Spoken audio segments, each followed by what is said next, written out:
They called him the Moses of Kentucky. But what the history books won't tell you is that Elijah Anderson wasn't just a conductor on the Underground Railroad.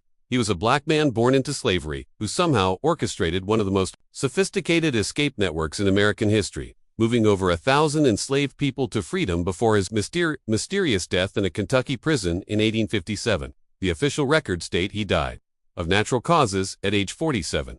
But 3 guards who witnessed his final hours refused to speak about what they saw, and the prison warden ordered Anderson's body buried in an unmarked grave within 6 hours of his death with no autopsy, no family notification, and no public record of the burial location.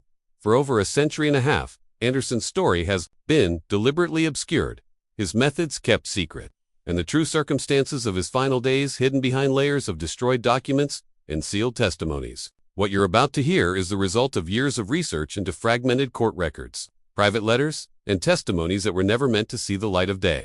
A story of courage, deception, and a network so intricate that even today historians cannot fully explain how one man accomplished what entire abolitionist organizations struggled to achieve. Before we continue with the story of Elijah Anderson, if you're fascinated by untold American histories and dark mysteries from our past, make sure to subscribe and hit that notification bell so you never miss stories like this.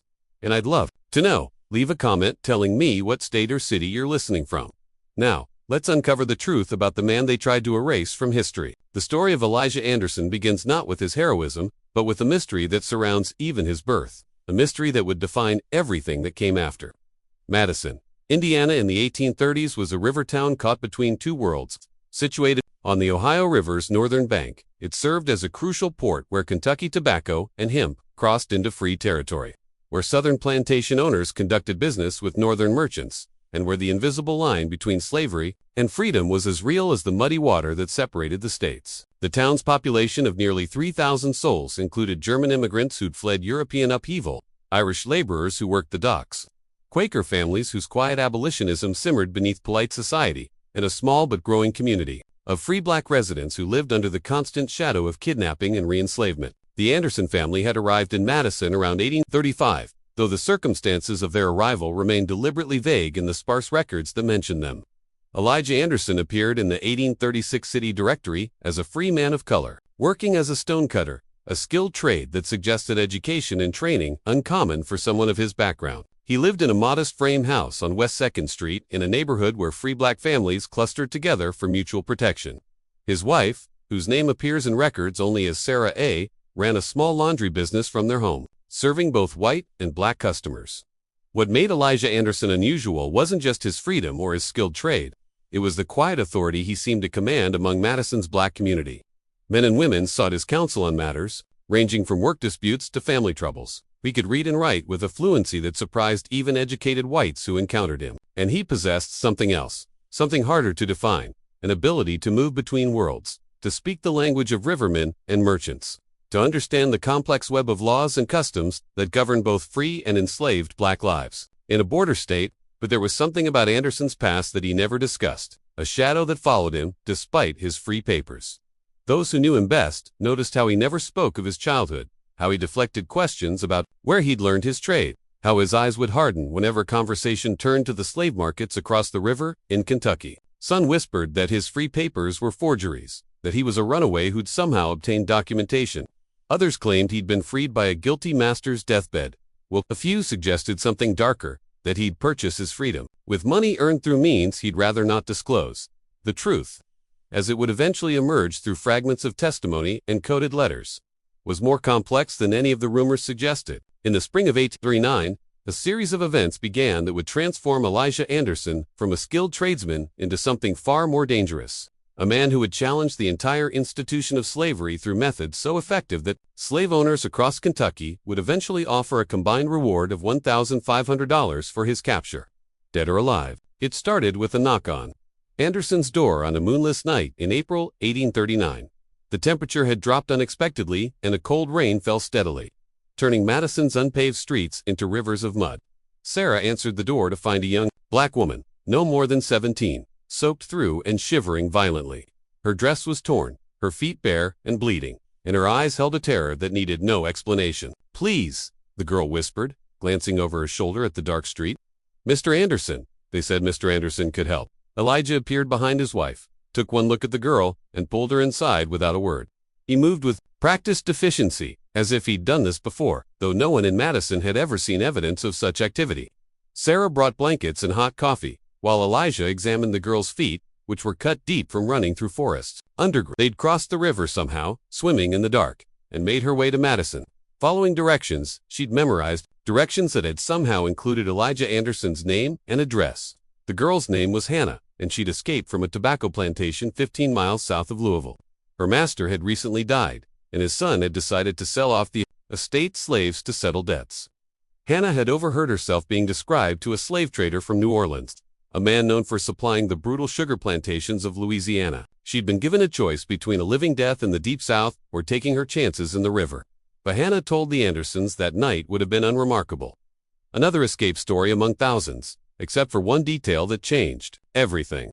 She'd been given Anderson's name and address by another enslaved man on her plantation, a man who'd never left Kentucky, who'd never been to Madison, yet who somehow knew exactly where Elijah Anderson lived and what he could do. "He said you'd know how to get me to Canada," Hannah explained, her voice barely above a whisper.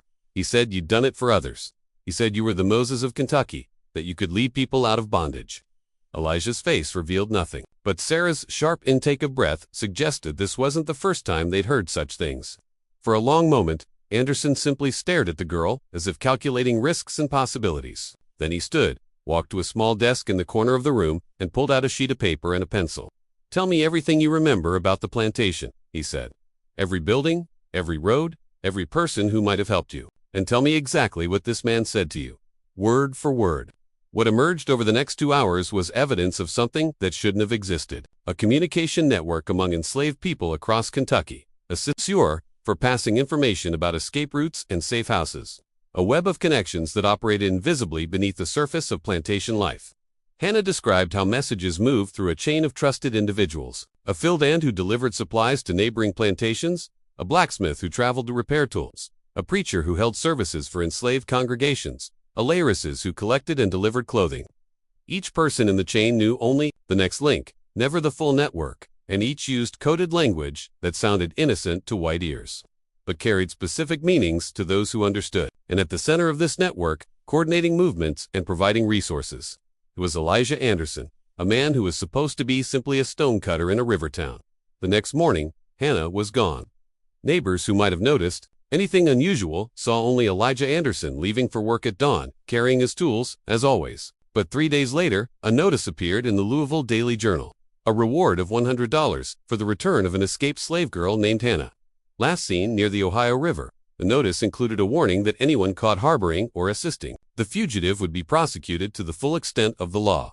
That same week, a letter arrived at the office of Madison's mayor from a prominent Kentucky plantation owner named Thornton Gain. The letter, written in the formal language of legal threat, demanded that Madison's authorities investigate certain freehold residents suspected of enticing slaves to escape. Though no names were mentioned, everyone understood who Gaines meant. The letter concluded with a barely veiled warning: if Madison continued to harbor those who interfered with property rights, Kentucky interests would take matters into their own hands. The letter was filed away, and officially nothing was done. But, in the careful balance of a border town that depended on trade with both North and South, the warning was heard. Elijah Anderson had been noticed, and once noticed, he would never again operate in complete shadow. What no one in Madison knew, what wouldn't be discovered until years later, when court testimonies were finally unsealed, was that Hannah wasn't the first person Anderson had helped, or the 10th, or even the 100th. By the spring of 1839, Elijah Anderson had already been operating his network for nearly 4 years, moving enslaved people from Kentucky plantations to freedom in Canada with a success rate that defied explanation. He developed methods that seemed impossible, forged free papers that could pass inspection, disguises that transformed field hands into traveling merchants, routes that avoided known slave catchers, and a network of safe houses that stretched from the Kentucky interior all the way to Detroit.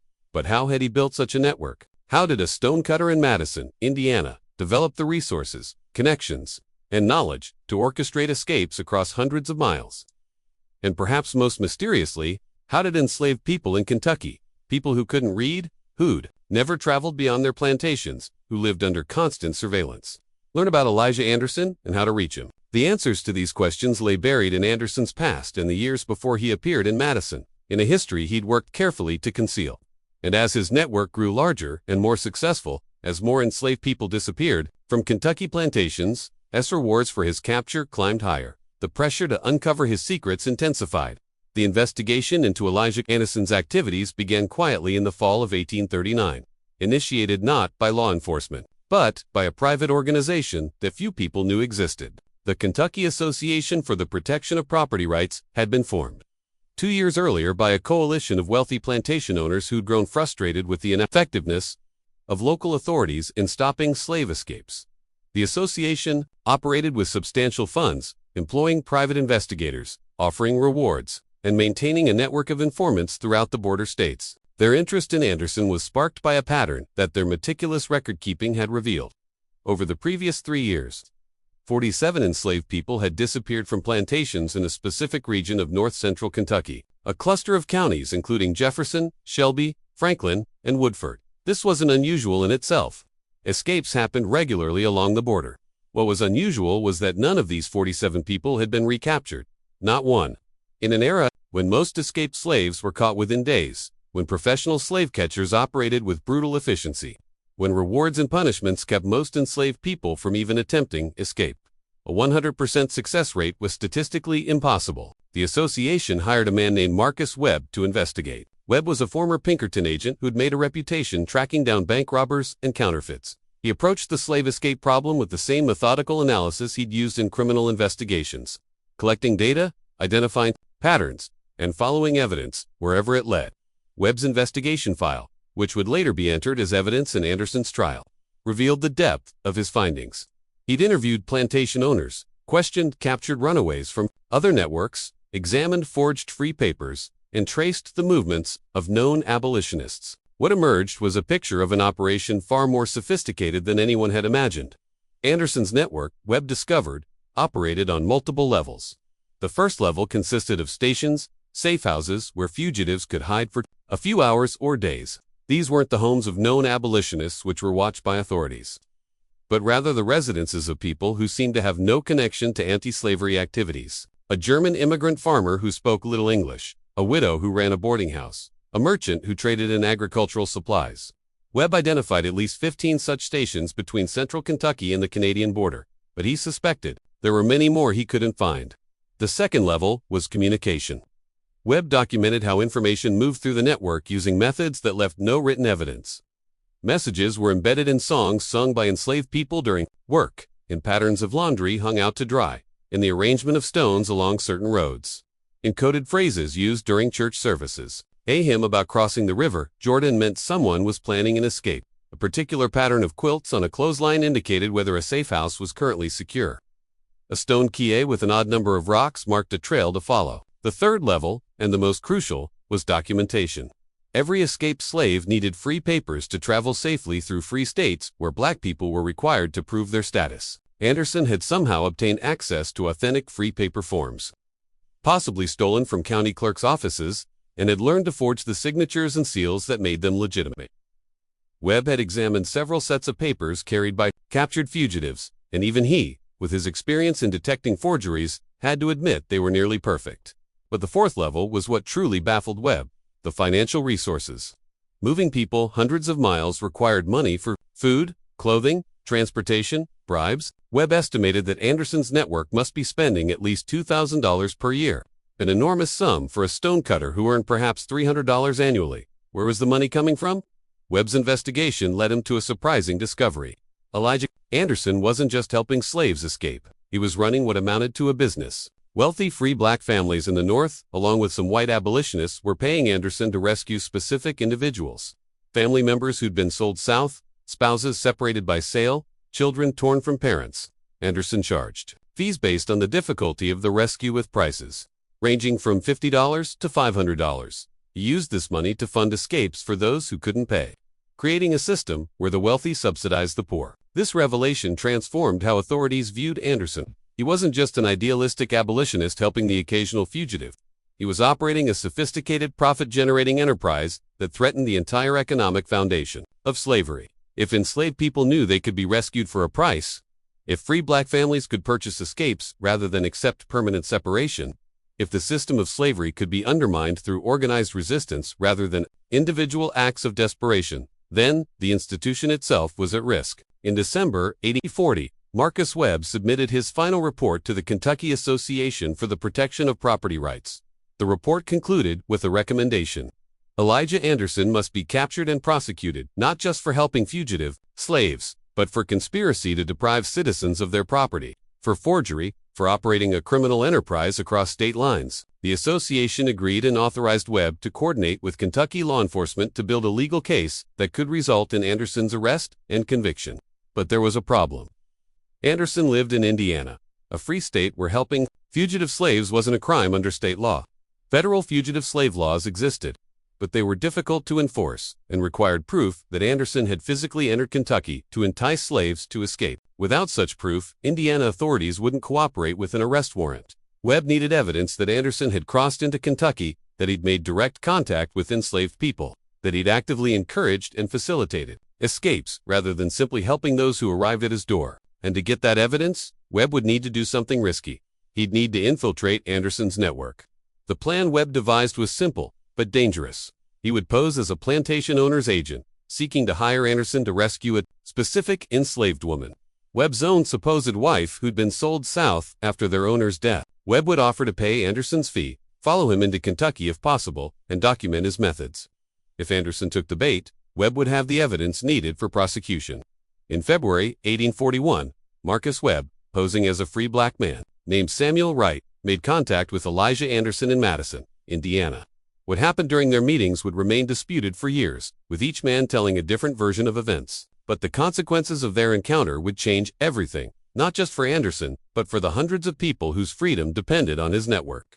The meeting between Webb and Anderson took place in a small church on Madison's west side, a congregation of free black residents where Anderson sometimes attended services. Webb had spent weeks establishing his cover identity, renting a room in a boarding house, taking odd jobs, and carefully letting it be known through trusted intermediaries that he was seeking help to rescue his wife from slavery. Anderson was cautious.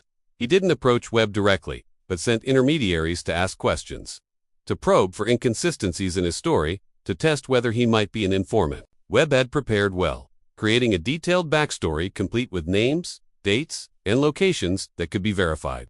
He claimed his wife Martha had been sold to a plantation near Versailles, Kentucky, after their owner's death had forced the estate's liquidation. He said he'd been working for 2 years to save the money needed to purchase her freedom, but the new owner refused to sell. He'd heard through friends in Cincinnati that there was a man in Madison who might be able to help.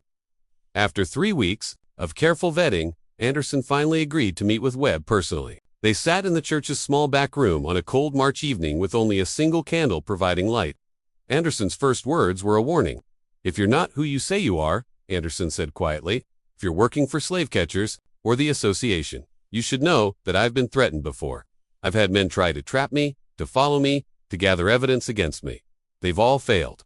I'm still here, and the people I've helped are free in Canada. So, if this is a game, you should leave now." Webb, maintaining his character, responded with the desperation of a man separated from his wife.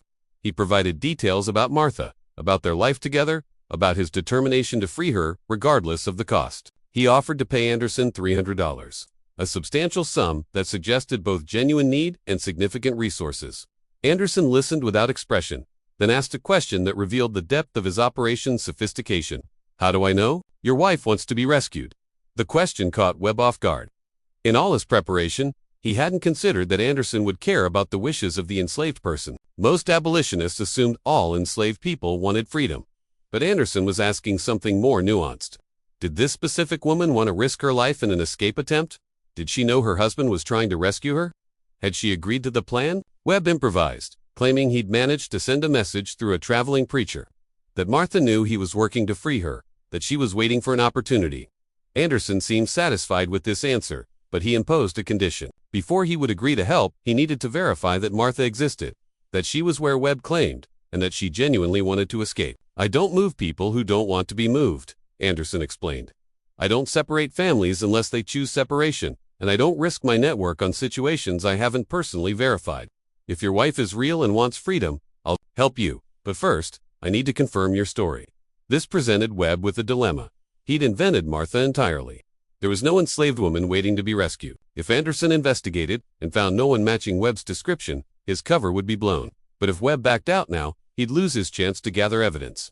Webb made a decision that would haunt him later. He told Anderson that time was critical, that Martha's owner was planning to sell her to a trader heading to New Orleans, that they had perhaps 2 weeks before she'd be moved beyond reach. He offered to pay Anderson an additional $100 if he could execute the rescue quickly, without the usual verification process. Anderson refused. "I don't work that way," he said. "I've built this network by being careful, by never taking unnecessary risks, by verifying every detail. If your wife is about to be sold, then we need to move quickly, but we still need to move carefully. Give me 1 week. I'll send someone to verify your story. If everything checks out, I'll have your wife in Madison within 2 weeks after that." Webb had no choice but to agree. He paid Anderson a $50 deposit and waited to see what would happen next. What he didn't know is that Anderson had already suspected something was wrong with Webb's story. Small inconsistencies in his account, subtle tells in his body language, questions that seemed designed to elicit specific information. Anderson had seen it all before. He'd agreed to help, not because he believed Webb, but because he wanted to know who had sent him. 3 days after their meeting, Anderson sent a message to Webb. His contact in Kentucky had found Martha. She was indeed planning to be sold, and she was eager to escape. Anderson requested the remaining $250 and said he'd have Martha in Madison. Within 10 days, Webb was confused. He'd invented Martha. She didn't exist, yet Anderson claimed to have found her. Either Anderson was lying to extract payment, or something else was happening that Webb didn't understand. He decided to pay the money and see what Anderson would deliver. What arrived in Madison 10 days later wasn't a woman named Martha. It was a young man named Thomas, escaped from a plantation near Versailles, carrying a message for Webb. A message, written in careful script on a small piece of paper, contained just 3 sentences. "I know who you are. I know who sent you. If you want to understand what you're really fighting against, meet me at the place where you first lied to me." Webb realized he'd been outmaneuvered. Anderson had never believed his story, had never intended to rescue a fictional wife, but had used Webb's own deception to accomplish something else entirely. The escape of a real person who genuinely needed help. And now, Anderson was offering Webb something unexpected. A chance to see the truth of what he'd been hired to destroy, against his better judgment, against his professional training, against the explicit instructions of his employers. Marcus Webb went to meet Elijah Anderson at the church where they'd first spoken. What Anderson told him during that meeting would never be fully recorded, but its impact on Webb was profound and lasting. Years later, in a private letter discovered after his death, Webb would write, "I went to that church intending to gather final evidence for Anderson's arrest. I left questioning everything I'd been hired to do. He didn't try to convert me to abolitionism or appeal to my morality. Instead, he showed me documents, letters from people he'd helped, testimonies from families reunited, records of children who'd been saved from being sold away from their parents. And then he asked me a question I couldn't answer. How much would you pay to keep your family together? How far would you go to protect your children from being sold like livestock?" I had no answer because I'd never had to face such choices. My family was free, safe, protected by law. His question made me realize that I was working to preserve a system that made such questions necessary. Webb didn't immediately abandon his investigation, but something had changed. He submitted a report to the Kentucky Association that documented Anderson's methods, but recommended against prosecution, arguing that the evidence was insufficient and that attempting to arrest Anderson might create a public controversy that would draw unwanted attention to the association's activities. The association rejected his recommendation and hired a new investigator to continue the work. But Webb had done something else during his time infiltrating Anderson's network, something he never reported to his employers. He documented the names and locations of Anderson's safe houses, the identities of his contacts, the routes he used, and the methods of his communication system. And instead of turning this information over to the association, Webb had hidden it, creating a detailed map of the entire network that he kept in a sealed envelope with instructions that it should be destroyed, unopened if anything happened. That envelope would resurface years later under circumstances no one could have predicted, and its contents would finally reveal the full scope of what Elijah Anderson had built, and the terrible price he would pay for building it. By 1845, Elijah Anderson's network had grown beyond anything he'd originally envisioned. What had started as occasional help for desperate fugitives had evolved into a systematic operation that moved an estimated 100 to 150 people per year from slavery to freedom. Anderson had expanded his network of safe houses, recruited new conductors, and developed increasingly sophisticated methods for evading capture, but success brought danger.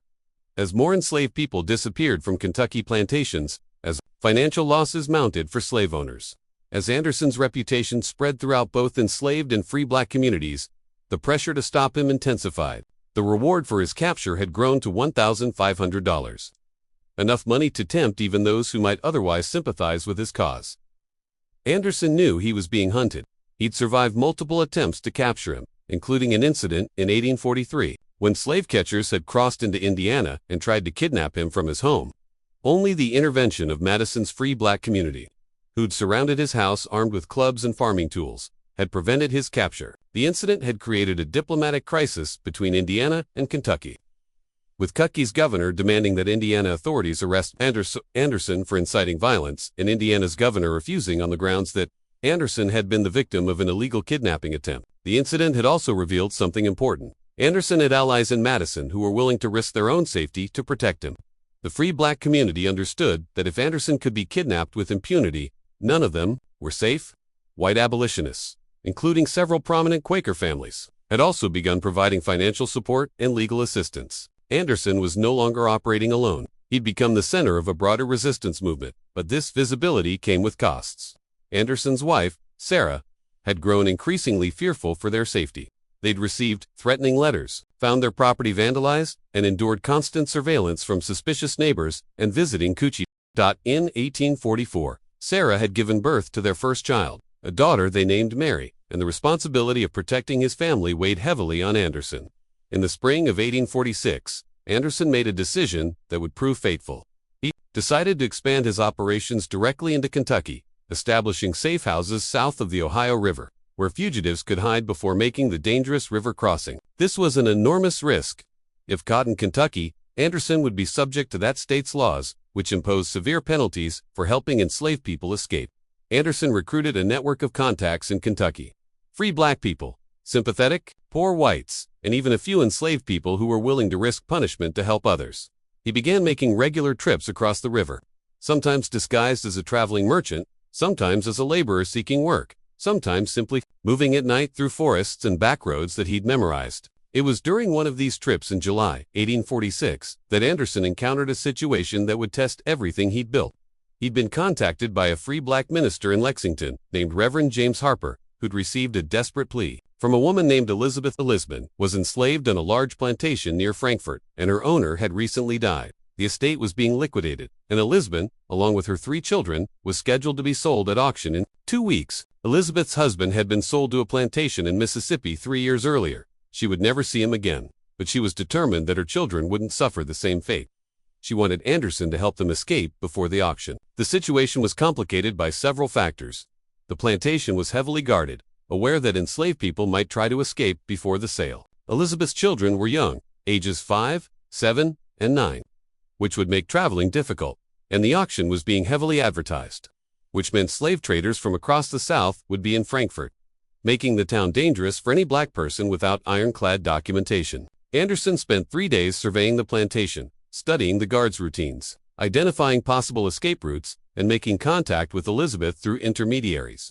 What he discovered was that a successful escape would require something he'd never attempted before: removing 4 people simultaneously from a guarded plantation, moving them through hostile territory with children in tow, and doing it all within a narrow window of time before the auction. The plan Anderson devised was audacious.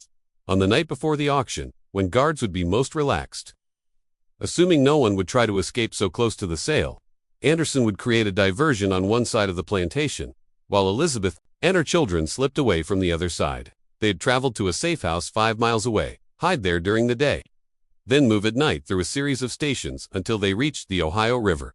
Anderson had arranged for a boat to be waiting at a specific location, manned by a German immigrant who asked no questions and accepted payment in advance. The escape was set for the night of August 12, 1846. Anderson crossed into Kentucky 3 days earlier, moving between safe houses and finalizing arrangements.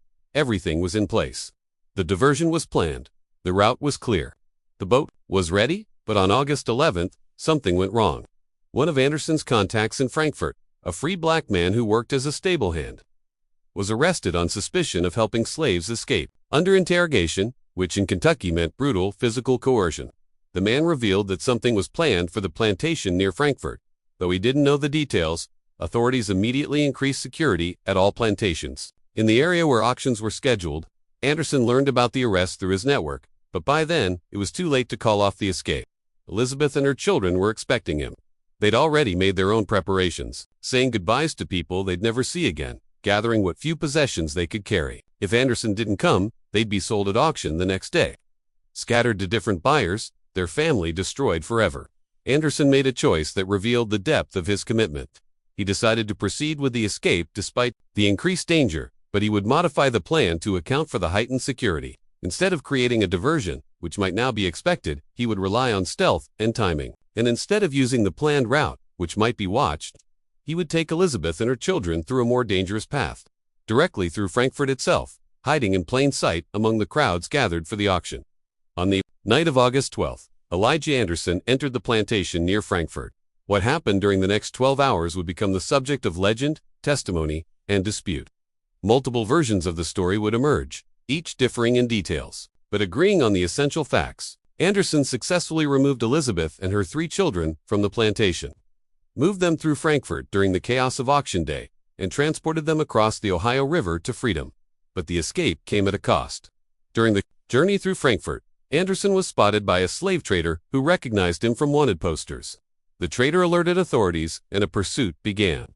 Anderson managed to evade capture long enough to get Elizabeth and her children to the river and onto the waiting boat.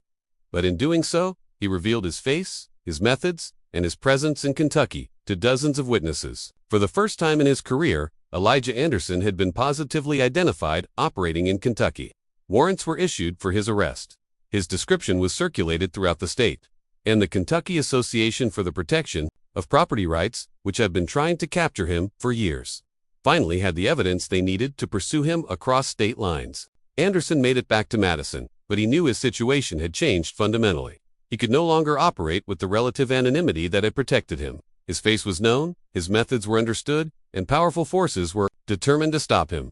Some of his allies urged him to flee to Canada to abandon his network and save himself. But Anderson refused. "If I run," he told a gathering of supporters in Madison, "the network collapses. Hundreds of people are depending on the routes we've established, the contacts we've made, the safe houses we've built. If I disappear, all of that disappears with me. I didn't start this work to save myself. I started it to save others. And that work isn't finished." What Anderson didn't know was that his enemies had already set in motion a plan that would finally bring him down. A plan that exploited the one vulnerability he'd never fully protected against: betrayal from within. His own network. The betrayal came from an unexpected source. In October 1850, Congress passed the Fugitive Slave Act, a federal law that required citizens of free states to assist in the capture of escaped slaves and imposed severe penalties on anyone who helped fugitives. The law transformed the landscape of the Underground Railroad, making previously safe territories dangerous and forcing conductors like Anderson to develop new methods. But the law also created opportunities for those willing to profit from betrayal. Rewards for captured fugitives increased, and the legal risks of helping escapees became severe enough that some people who'd previously supported the Underground Railroad withdrew their assistance. One of Anderson's contacts in southern Indiana, a farmer named William Groves, who'd operated a safe house for 3 years, found himself in financial trouble in early 1851. His crops had failed, he owed money to creditors, and he was facing the loss of his farm, when a Kentucky slave catcher named Thomas Stevens approached Groves with an offer: $500 in exchange for information about Anderson's network. Groves struggled with his conscience for several weeks before finally agreeing. Groves didn't provide information directly about Anderson, which might have been too obvious. Instead, he revealed the locations of several safe houses in Indiana and the names of other conductors in the network. Stevens used this information to set up surveillance, watching the safe houses and tracking the movements of fugitives and conductors. Over several months, Stevens built a detailed picture of how Anderson's network operated. In August 1851, Stevens learned that Anderson was planning a major operation: the rescue of 17 enslaved people from a plantation in Bourbon County, Kentucky. The group included entire families who'd been threatened with sale and separation. It was the largest single rescue Anderson had ever attempted, requiring coordination among multiple conductors, several safe houses, and careful timing. Stevens saw an opportunity.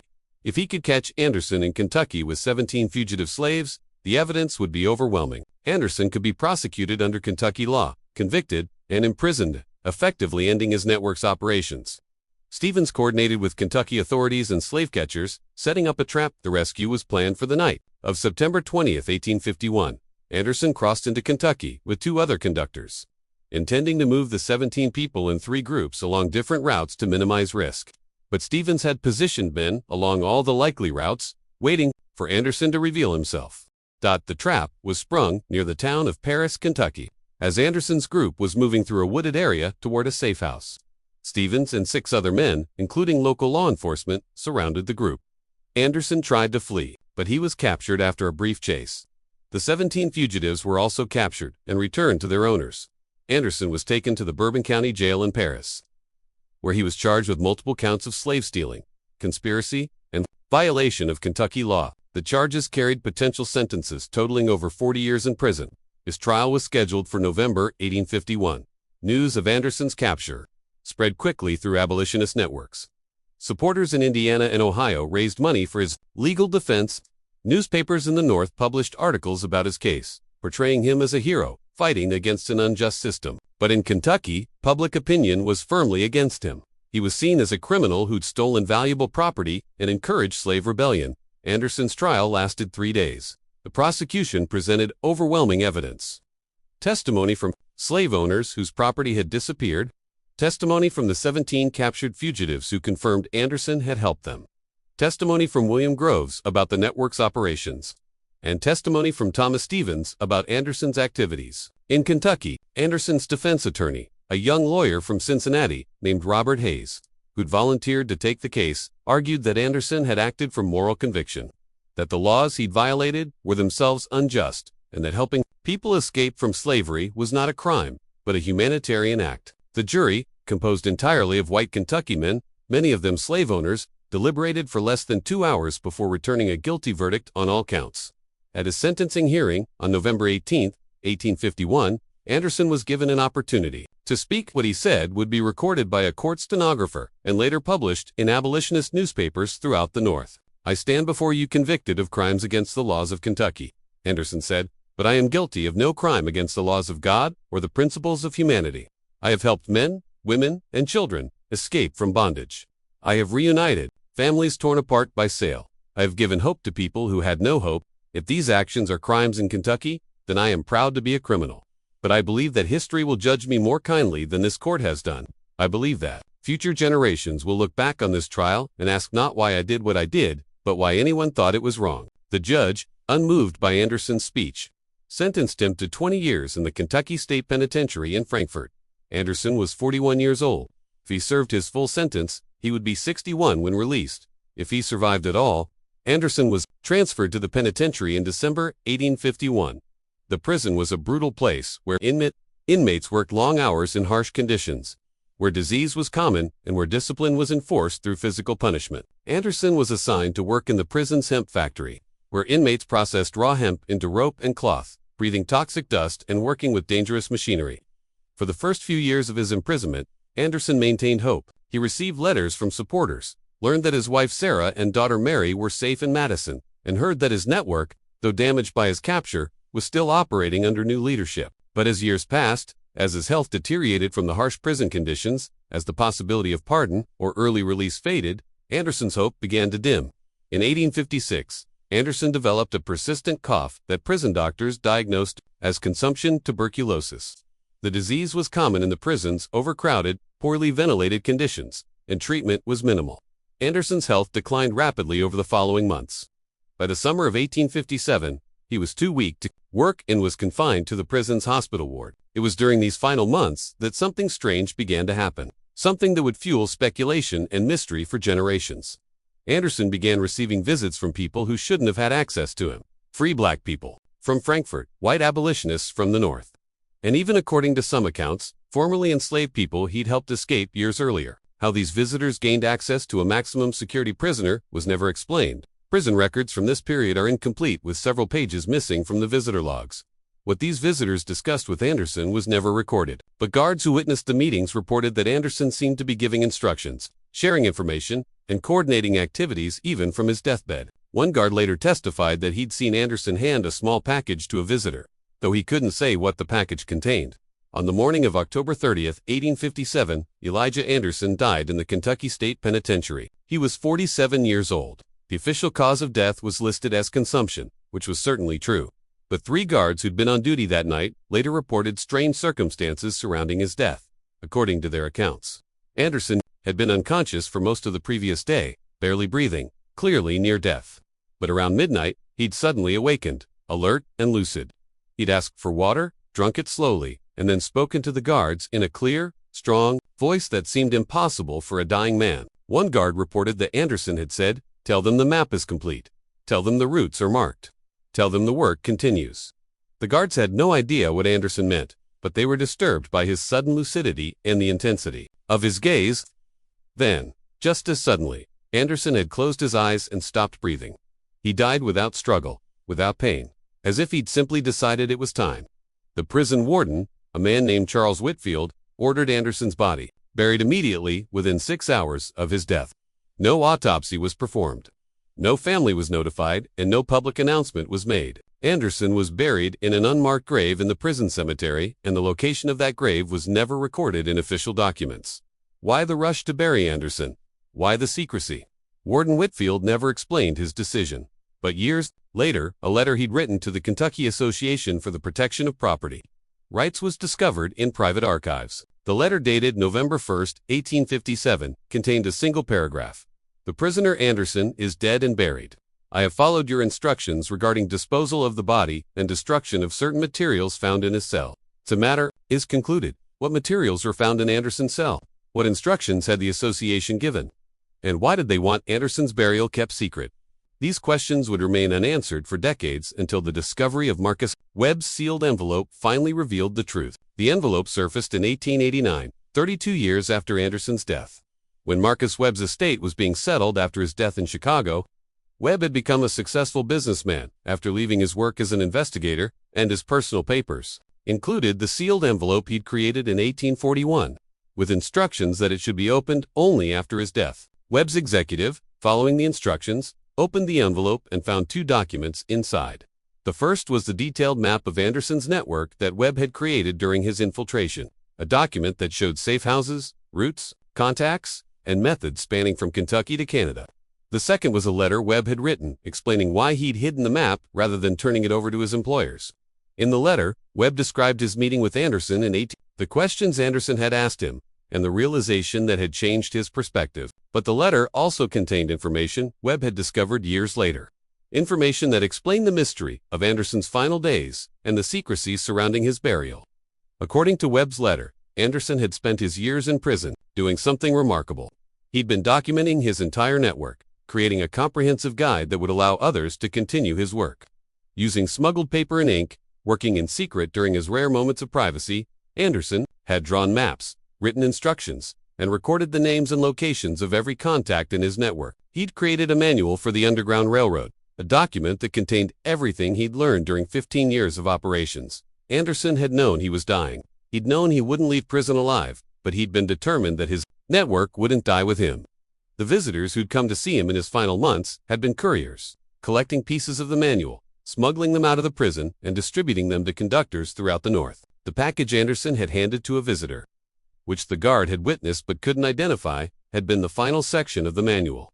The most sensitive information, including the locations of safe houses in Kentucky that were still operational when Anderson died. Prison authorities had searched his cell and found evidence of his documentation project. Hidden papers, crude maps, drawn on scraps of cloth, notes written in code.